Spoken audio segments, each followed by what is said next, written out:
বিসমিল্লাহির বুঝতে রহমানির দেখা রহিম। হচ্ছে। আজকের উপস্থাপন পর্ব হচ্ছে আমাদের পিআরবি 377, 78, 79 তিনটাই খুবই গুরুত্বপূর্ণ। একটু সময় মনোযোগ দেন। এখান থেকে দেখার পর আপনার যে মেইন বই যেটা আছে 500 বা যেটা বলি পিআরবি যার যা বই আছে একটু খুলবেন, পুরোটা পড়বেন। এখান থেকে মিলানোর পর সবাই একটু মনোযোগ দেন, কেউ কথা বলবেন না। এখন ক্লাসটা শেষ করুন, ক্লাসের পর আমি টাইম দিচ্ছি। প্রশ্ন আজকে মোটামুটি অনেকেই লিখছেন, ধন্যবাদ। চেষ্টা করতেছেন লেখেন, লেখার প্র্যাকটিস করেন। লেখা অনেকে মোটামুটি যাই হোক, লেখা খারাপ হোক সমস্যা নাই, লেখার অভ্যাস করেন। প্রথমে দেখতে পাচ্ছি আমরা বিডি 377, যেটা আমাদের জেনারেল ডায়েরি। এখানে অনেকগুলো অপশন রয়েছে। আমরা মোটামুটি 5, 6, 7, 8, 9, 10, 11, 12, 12টি অপশন দেখতেছি, 12টি আমাদের পয়েন্ট আছে। তো এখানে প্রত্যেকটা পয়েন্ট থেকে এক এক রিটেনের প্রশ্ন আসতে পারে। আমরা প্রত্যেকটা পয়েন্ট একটু একটু করে দেখবো, মূল কথাগুলো দেখবো যেগুলো হচ্ছে পরীক্ষার জন্য খুব জরুরি। আমরা এই সাধারণ ডায়েরি, আমরা পুলিশ আইনের কত জানি? পুলিশ আইনের 44 ধারা খুবই ইম্পর্টেন্ট। 44 ধারা যে কথাগুলো বলছে খুবই চমৎকার চমৎকার কথা, অল্পতেই অনেক কথা এটা চলে আসে। এই জেনারেল সাধারণটারে সাধারণত আইনগত ভিত্তিটা হচ্ছে, ধারাটা হচ্ছে পুলিশ আইনে 44 এবং ফৌজদারি কার্যবিধি 154, 55। আর এখানে বিয়ের যে বিপি ফর্মটা হচ্ছে যে 65। আর এ দায়িত্বে কে থাকবেন? থানার অফিসার ইনচার্জ বা ওসি। সাধারণ ডায়েরি প্রথমে বলা হয়েছে সাধারণ ডায়েরি সংরক্ষণ সম্পর্কে বলা রয়েছে। আপনার মেন বই যেটা পড়ে দেখবেন যে প্রত্যেক থানায় বিপি ফর্ম নং 65 সাধারণ ডায়েরি সংরক্ষণ করতে হবে। এটা একটা এমসিকিউ আসতে পারে। ওসি এখানে এমসিকিউ দেওয়া আছে, ক্লাস পুরোটা পড়েন তারপরে এমসিকিউ তে যাবো। ওসি ডায়েরি সঠিকভাবে সময় মতো লেখার জন্য কি থাকবেন? সবসময় রেসপন্সিবল থাকবেন বা লায়ালেবল থাকবেন। অর্থাৎ ওসি ডায়েরি সঠিকভাবে সময় মতো লেখার জন্য তিনিই দায়ী থাকবেন। নিয়মিত রুটিন এন্ট্রি ছাড়া অন্যান্য গুরুত্ব এন্ট্রি ওসি নিজে করবেন। নিয়মিত রুটিন ছাড়া অন্যান্য গুরুত্ব নোট যেগুলো আছে তিনি নিজে এন্ট্রি করবেন, বলা রয়েছে তিনি নিজে করবেন। কার্বন কপি ব্যবহার করে 2 কপি লিখতে হবে। সবসময় খেয়াল রাখবেন যে কার্বন 2 কপি করতে হবে। আর প্রতিটি বইয়ে অবশ্য কতটি পৃষ্ঠা থাকবে? 200 নম্বর যত পৃষ্ঠা থাকবে নাম্বারিং করা থাকবে। আচ্ছা, এটা কিন্তু একই আমরা দেখলাম। সাধারণত ডায়েরি সংরক্ষণের দায়ী থাকবে কে? Officer in charge. এখানে মোটামুটি আমরা 4টা পয়েন্ট পাইলাম। বুঝতে পারছেন? খ, কোন তথ্য কখন লিখতে হবে? 2 নম্বর পয়েন্টে আপনারা দেখবেন যে কোন তথ্য, কোন ইনফরমেশন বা কোনো একটা তথ্য কখন লিখতে হবে। থানায় যে কোনো ঘটনা বা তথ্য পৌঁছানোর সঙ্গে সঙ্গে ডায়েরিতে লিখতে হবে, ভেরি ইম্পর্টেন্ট। যদি সারাদিন কোনো ঘটনা নাও ঘটে, তাহলে আজ কোনো ঘটনা ঘটেনি উল্লেখ করে সাধারণ ডায়েরি বন্ধ করতে হবে। থানার আমাদের এটাকে কি বলা হয়? থানার একটা সিসি ক্যামেরা বলা হয়। জেনারেল ডায়েরি তো সিসি ক্যামেরা, আপনি জানেন তো।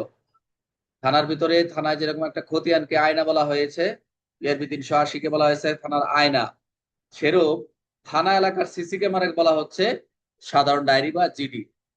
সবাই একটু মনোযোগ দেন ক্লাসগুলো। তাহলে কোন তথ্য কখন লিখতে হবে বলা রয়েছে। গতে বলছে ডায়েরিতে কি কি থাকবে। পরীক্ষা আসতে পারে সাধারণ ডায়েরিতে কি কি থাকবে বা কি কি থাকবে না, সংক্ষেপে পরিষ্কার ভাবে লিখতে হবে। সাধারণ ডায়েরিতে আমার কাছে এমন কোন তথ্য নাই সেখানে ইনক্লুড হয়। সকল অভিযোগ আমলযোগ্য অমলযোগ্য দুইটাই উল্লেখ থাকবে। গ্রেপ্তারকৃত ব্যক্তির নাম, তার বিরুদ্ধে কি অভিযোগ, জব্দকৃত অস্ত্র মালামাল, সাক্ষীদের নাম। যদি গ্রেপ্তার হয় তাহলে আরো লিখতে হবে নাম, মামলা নম্বর, গ্রেপ্তারের তারিখ, হাজতে নেওয়ার সময়, আদালতে পাঠানোর তারিখ, খাদ্য ব্যয়ের হিসাব। অর্থাৎ টোটালি মোটামুটি থানার অফিসার ইনচার্জ যা দায়িত্বে থাকেন, ডিউটি অফিসার কি করে ছোট ছোট করে সকাল থেকে 8টা থেকে শুরু করে পরে আবার 7টা 59, তো 8টা টু 8টা কি করে সারাদিন শুধু এই 24 ঘন্টায় রোটেশনে শুধু নোট আর নোট হতে থাকে সারাদিন। আরো ঘতে বলছে আরো যেসব তথ্য লিখতে হবে। ডায়েরিতে লিখতে হবে পলাতক আসামির খোঁজ দেওয়া হয়েছে কিনা, পলাতক আসামিদের খোঁজ খবর নেওয়া হয়েছে কিনা, নজর অভিযুক্ত ব্যক্তিদের সম্পর্কে অনুসন্ধান করা হয়েছে কিনা, যারা আন্ডার সার্ভেলেন্সে থাকবে তাদেরকে অনুসন্ধান করা হয়েছে কিনা, ইনকোয়ারি করা হয়েছে কিনা, এক্সারসাইজ বিভাগে সহায়তা করে তার বিবরণ, অন্য রেজিস্ট্রেন্টই থাকলে তার নম্বর। প্রশাসনিক কিছু গুরুত্বপূর্ণ তথ্য রয়েছে। প্রশাসনিক কিছু গুরুত্বপূর্ণ তথ্য কিরকম? যেমন আমরা সাধারণ ডায়েরিতে লিখতে হবে ফসলের অবস্থা, রাস্তা, নদী, সেতু, সরকারি ভবন, ফেরিঘাট, বাঁধ, টেলিগ্রাফ লাইন, বগ্র অগ্নিকাণ্ড, বন্যা, ঝড়, রেল দুর্ঘটনা, কলেরা, গুটি বসন্ত জ্বর, মহামারী, ভূপতিষ্ঠ রোগ, বড় জনসমাবেশ, বন্দির আগমন, প্রেরণ, নগদ অর্থ প্রেরণ, ডিউটি বন্টন, প্যারেড, কিট পরিদর্শন, ব্যারাক পরিদর্শন, ছুটি, বদলি, নতুন কর্মরত যোগদান, শৃঙ্খলা ভঙ্গ, প্রশংসনীয় কাজ, ডাক গ্রহণ প্রেরণ, রিটার্ন পাঠানো, কনস্টেবলদের প্রশিক্ষণ, আইন শৃঙ্খলা পরিস্থিতি, দফাদার চৌকিদার রিপোর্ট, সন্দেহজন ব্যক্তি, জোয়ারি, প্রতারক, বিদেশি, ভবঘুরে দল, পশু রসন মৃত্যু, সন্দেহজনক নৌকার আগমন প্রস্তাব। মোটামুটি বললাম কি যে থানা এলাকার একটা সিসি ক্যামেরা। তারপর ট্রেজারি বা বন্দি পাহারা। ট্রেজারি বা বন্দি যখন যখন কোনো বন্দি বা ট্রেজারি এসকর্ট থানার সামনে দিয়ে যাবে তা ডায়েরি লিখতে হবে। কমন সার্টিফিকেট, সময়, তারিখ লিখতে হবে। বন্দীকে খাবার দিলে কি খাবার দিয়েছে তা কারা উপস্থিত লিখতে হবে। আমরা লিখি যে খাবার দিয়ে যায়, ঠাস করে খাবার দিয়ে যায়, সব ঠিক আছে, সঠিক আছে, খাবার দিয়ে দাও। কিন্তু আসলে কি আমরা বলি খাবার দিলে কে দিচ্ছে, কার নাম কি, কারা উপস্থিত ছিল লিখতে হয়। আর খাবারটা আসলে তো নিয়ম হচ্ছে পরীক্ষা করে দেওয়া। হ্যাঁ, তার মধ্যে যে কোনো সময় একটা দুর্ঘটনা ঘটতে পারে। প্রতিটি এন্ট্রির নিয়ম, অবশ্যই যেগুলো এন্ট্রি করবেন অবশ্যই প্রত্যেক এন্ট্রিতে সংক্ষিপ্ত শিরোনাম দিবেন। এই যে বাম পাশে লেখা থাকবে হারানো, আপনার মোবাইল হারাই গেছে, তা আপনি লিখবেন না মোবাইল হারানো প্রশ্ন, লেখেন হারানো নোট। বা মোবাইল এখন আইএমই নাম্বারটা সব একবার করে লিখতে হবে না, জাস্ট একটা সংক্ষিপ্ত শিরোনাম টাইটেল দিবেন, একটা সাব টাইটেল বলে আর কি। ধারাবাহিক নম্বর থাকবে, সকাল থেকে, অর্থাৎ মাসিক নাম্বার এক থেকে শুরু হবে মাসে, মাসের শেষে যায় সর্বমোট মাস নম্বর। এবং প্রতিটাতে কি থাকবে, ওসি স্বাক্ষর থাকবে, যেখানে ডিউটি অফিসার স্বাক্ষর করে। শুধু জিডি যথেষ্ট নয়, যেখানে ঘটনা আলাদা রিপোর্ট পাঠানো বাধ্যতামূলক, শুধু শুধু জিডি দায়িত্ব শেষ হবে না।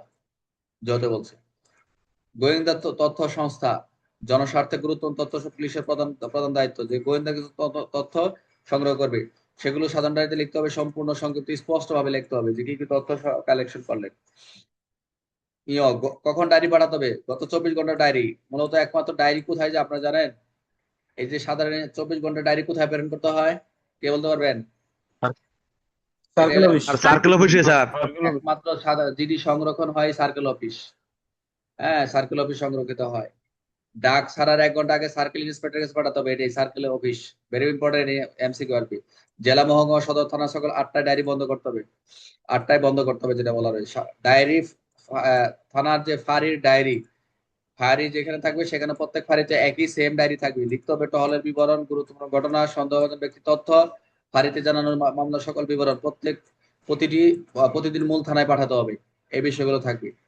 আচ্ছা, মনে রাখতে হবে যেখানে ঘটনা, অভিযোগ, গ্রেপ্তার, জব্দ, সাক্ষী, প্রশাসন, এসকর্ট, স্বাক্ষর, রিপোর্ট, গোয়েন্দা, 24 ঘন্টার জন্য ফাঁড়ি, সবকিছুই এখানে এন্ট্রি হবে। মোটামুটি এই ছিল সাধারণ ডায়েরিতে অন্তর্ভুক্ত বিষয়। দেখি আমি কিছু এমসিকিউ চলে যাই। সাধারণ ডায়েরি ফর্ম কোন ফর্মে লিখবেন? 65। সাধারণ ডায়েরির জন্য দায়ী কে থাকবে? ওসি বা অফিসার ইনচার্জ। প্রতিটি জিডিতে কতটি পৃষ্ঠা থাকবে? 200। জিডিতে কত কত কপিতে লেখা হবে? 2 কপি।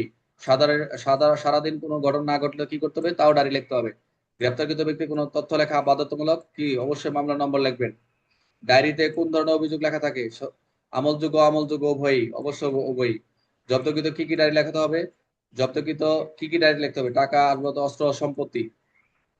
প্রতিটি এন্ট্রিতে কি থাকবে? অবশ্যই সংক্ষিপ্ত শিরোনাম, সাব টাইটেল আমরা লেখেন। প্রতিটি এন্ট্রিতে কে স্বাক্ষর করবেন? Officer in charge.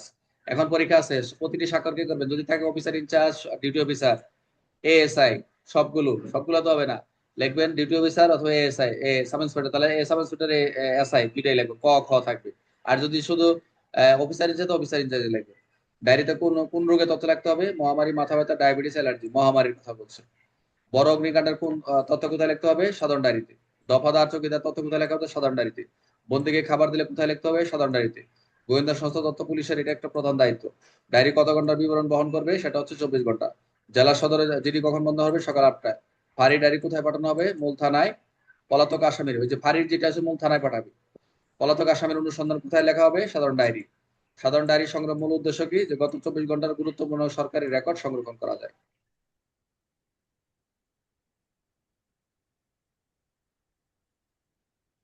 সবাই মনোযোগ দেন। 378। এই এই 378 থেকে একটা প্রশ্ন কি বলতে পারেন? একটা প্রশ্ন করতে পারে, 378 পরীক্ষা আসছিল, মনে আছে?